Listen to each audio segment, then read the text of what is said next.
My black bean chili. This recipe will feed four easily, depending whether you have it with rice, on jacket potatoes, with tacos, or nachos, or a combination. It freezes well or can be stored in the fridge and keep for a few days.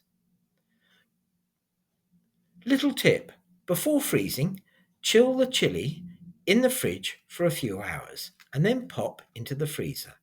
Enjoy.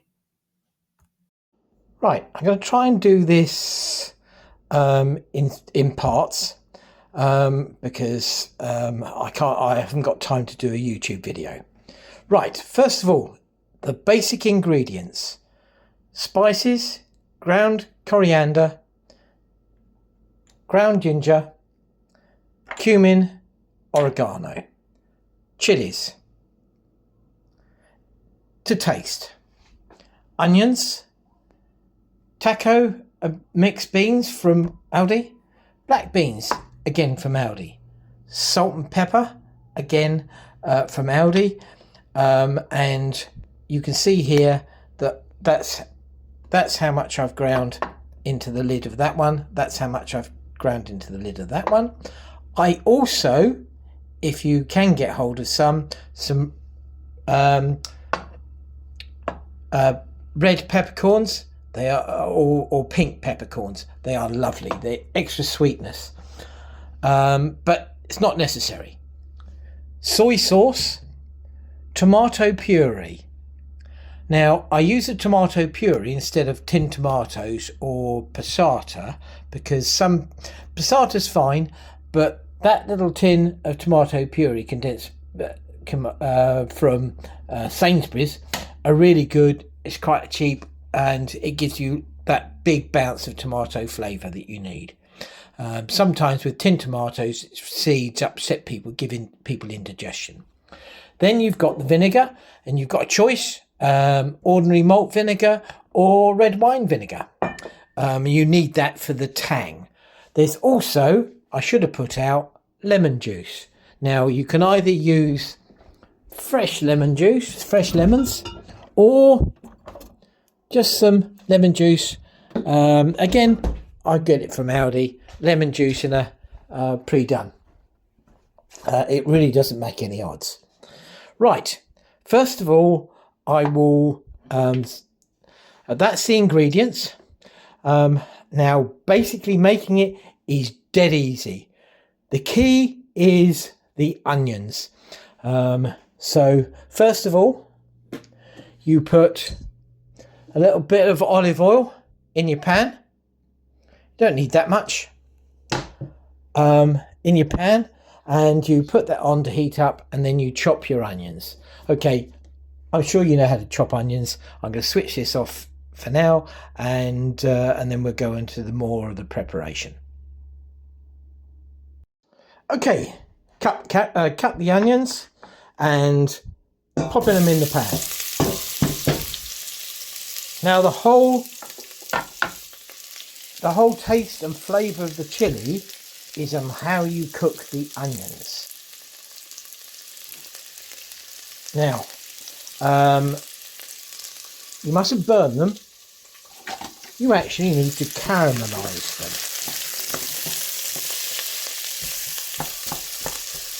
Get them nice and hot. Get them to start to cook.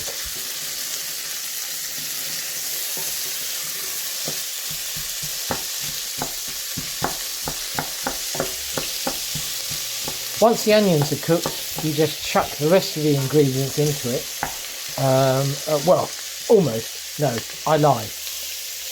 Right, the onions have started cooking. So what you now need to do is, with your salt and pepper that I showed you, you need to pop that into the onions. Now, the salt actually helps the onions sweat and cook. The peppers impart the flavour of the peppers into the onions as well.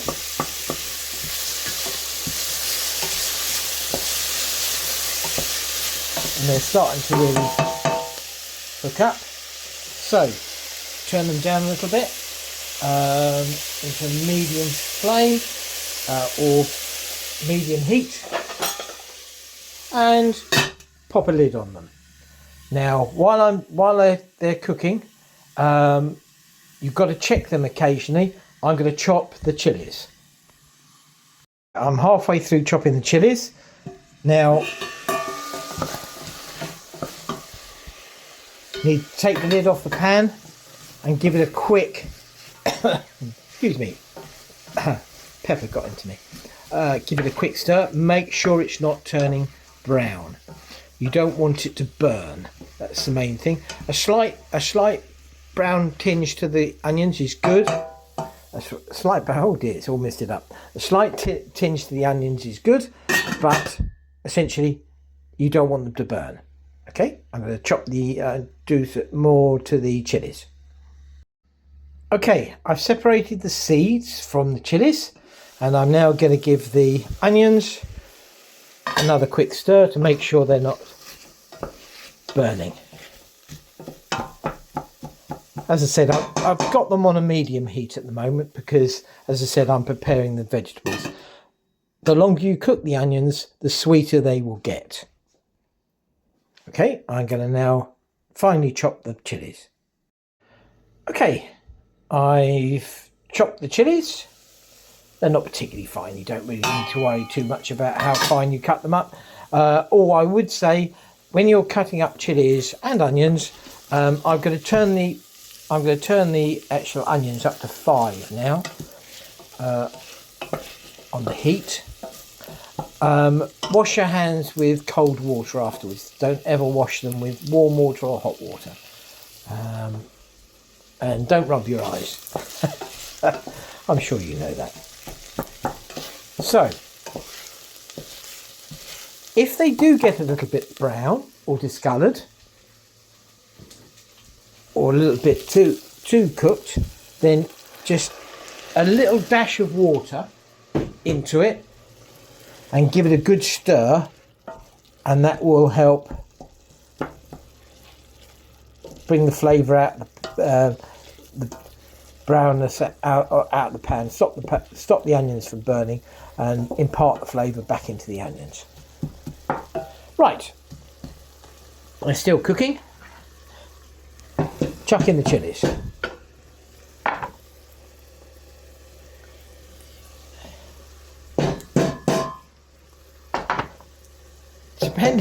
Depending on how hot your chilies are, this at this point will be whether that starts catching in your throat.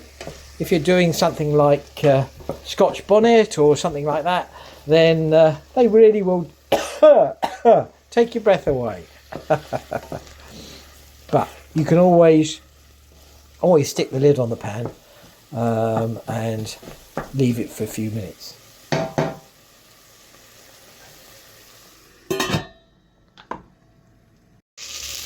Right, you can see now that the onions in the bottom are starting to brown on the bottom of the pan, which is good. This is what you want. This is where you've got to keep control of everything. I'm going to turn it down a little bit. I'm just going to turn it down to 4.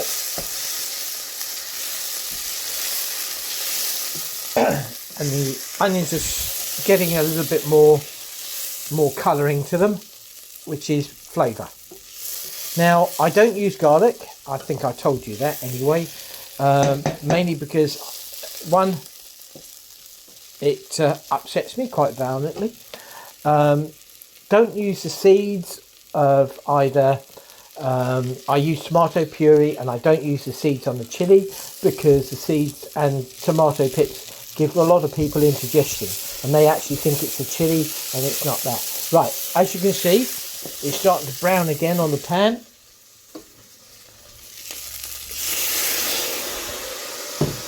A very small dash of water. Okay, now we come to the herbs and spices. I've done 1 spoonful of coriander, 1 spoonful of ginger, 1.5 spoonfuls of cumin, and 1 spoonful of oregano. pop that in the pan. That's in the pan now. We're nearly ready. We're nearly finished.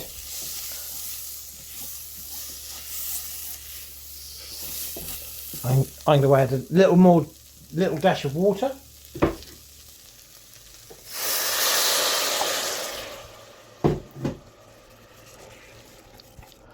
And I'm going to open up the rest of the other ingredients. As I said, it's not too much fluid in there, and it's like a nice brown paste, and you've got all the smells actually coming off it. Right, next thing is taco beans in tomato sauce, black beans into the pan. I did drain a little bit of the water off the black beans. You don't have to, it doesn't matter, but I did drain a little bit off. Okay, so next thing is putting in the tomato puree. I'm going to switch the video off because I can't hold this, as I said, and do it at the same time. Hold on a second. Okay, I've put the tomato puree in, and I've just put a little bit of water in the can to get up the last of the tomato in there.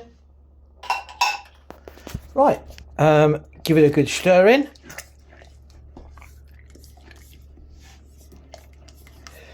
And then you add the last of the ingredients, which is some vinegar, just a splosh of vinegar, a splosh of lemon juice, and it's about the equivalent of one lemon if you do an unwaxed lemon. And if you get unwaxed lemons, you can actually zest them as well. Take the zest off and stick that in. And then some soy sauce, some dark soy sauce. Now, you might come back and taste it and need to add a little bit more soy sauce. Or chili. If you want a little bit more heat, a little bit of chili powder, you can pop in. And that's it. Now all you do is give it a stir.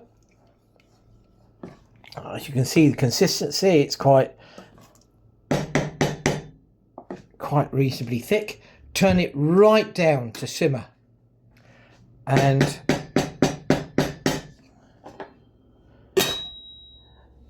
stick the lid on it. Now that's done. Excuse me. Chili. That is done. But what you've got to make sure that it doesn't stick to the bottom of the pan. So every so often, every 10 minutes, 10-15 minutes, you can judge it. You need to come back and give it a good stir. If it seems like it's sticking to the bottom of the pan, then shorten the time between stirring it. Now, like all chilies, give it a taste once it's cooked a little bit, cooked for half an hour or so, and see how it's going. If you need to add a little bit more soy sauce or chili, bit of tomato sauce, always a bit of Heinz, always does quite nice in the chili. It's entirely up to you. But then what I would advise is you make it one day and then you eat it, warm it up and eat it the next day, because chili, like curry, the sauce is a lot nicer the next day. Okay, I hope that helps and enjoy. Bye.